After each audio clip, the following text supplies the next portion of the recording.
ఈరోజు వీడియో కొంచెం స్పెషల్, లైట్గా మోటివేషన్ టైప్లో ఉంటుంది. రేపు ఇంటర్ రిజల్ట్ అంటగా నీకే ఆల్ ది బెస్ట్. మరి అందరు కాదు, కొంతమంది ఇంటర్ ఫెయిల్ అవ్వగానే నా లైఫ్ అంతా ఖరాబ్ అయిపోయింది, ఇంకా నేను దేనికి పనికిరాను అని చెప్పేసి చాలా డిప్రెషన్లోకి వెళ్తుంటారు. అంతెందుకు కొంతమంది సూసైడ్ కూడా చేసుకున్నారు. ఒకటి చెప్పనా, ఇంటర్ అనేది మన లైఫ్లో చిన్న పార్ట్ మాత్రమే, అదే మన పూర్తి లైఫ్ కాదు. మీకు విషయం తెలుసా, ఇండియాలో ఉన్న తోప్ ఎగ్జామ్ యూపీఎస్సీ. అటువంటి యూపీఎస్సీ ఎగ్జామ్ని క్రాక్ చేసిన వాళ్ళు కూడా మ్యాక్సిమం మన యావరేజ్ స్టూడెంట్స్ లేదా 12th ఫెయిల్ అయిన వాళ్ళే. నేను మీకు ఏం కన్వే చేస్తున్నా అంటే, సక్సెస్ అనేది ఫస్ట్ అటెంప్ట్లోనే రావాల్సిన అవసరం లేదు. Sometimes you have to wait, sometimes you have to patience. 12th fail అయిన వారు ఇప్పుడు మన ఇండియాలో చాలా పవర్ఫుల్ పొజిషన్లో ఉన్నారు. ఒక అక్షయ్ కుమార్, ఒక రితేష్ అగర్వాల్, అంతెందుకు మన క్రికెట్ గాడిన సచిన్ టెండూల్కర్ కూడా ఇంటర్ ఫెయిల్ అయిన వాడే. ఈ మోటివేషన్ సరిపోలేదంటావా? అయితే 2 ఎగ్జాంపుల్స్ కూడా చెప్తా.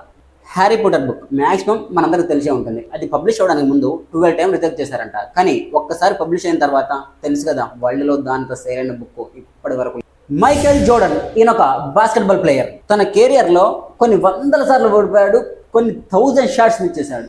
Once he said, I have failed over and again in my life, that's why I succeed. వీళ్ళంతా ఫెయిల్యూర్ని యాక్సెప్ట్ చేశారు, అర్థం చేసుకున్నారు, అందుకే లైఫ్లో సక్సెస్ అయ్యారు. మీ అందరిలో కూడా ఒక సచిన్, ఒక ధోని, ఒక అక్షయ్ కుమార్, ఒక షారుఖ్ ఖాన్ లేకపోయినా ఏదో ఒక రోజు నీ లైఫ్ స్టైల్ నీకు నచ్చినట్టు మారుతుంది. ఫ్యూచర్లో నువ్వు ఫేస్ చేసే ప్రాబ్లం ముందు ఇంటర్ రిజల్ట్ అంటావా, అసలు మ్యాటరే కాదు. ఇంటర్ ఫెయిల్ అయినా ఏడుస్తూ కూర్చోకుండా కష్టపడు, ఎగ్జామ్ మళ్ళీ రాయి. నీ వెంట మీ అమ్మ నాన్న ఉంటారు, బ్రదర్స్ ఉంటారు, ఫ్రెండ్స్ ఉంటారు, సిస్టర్స్ ఉంటారు, మేము ఉంటాం. I wish you all great success in life. Please like the video, upcoming superstars.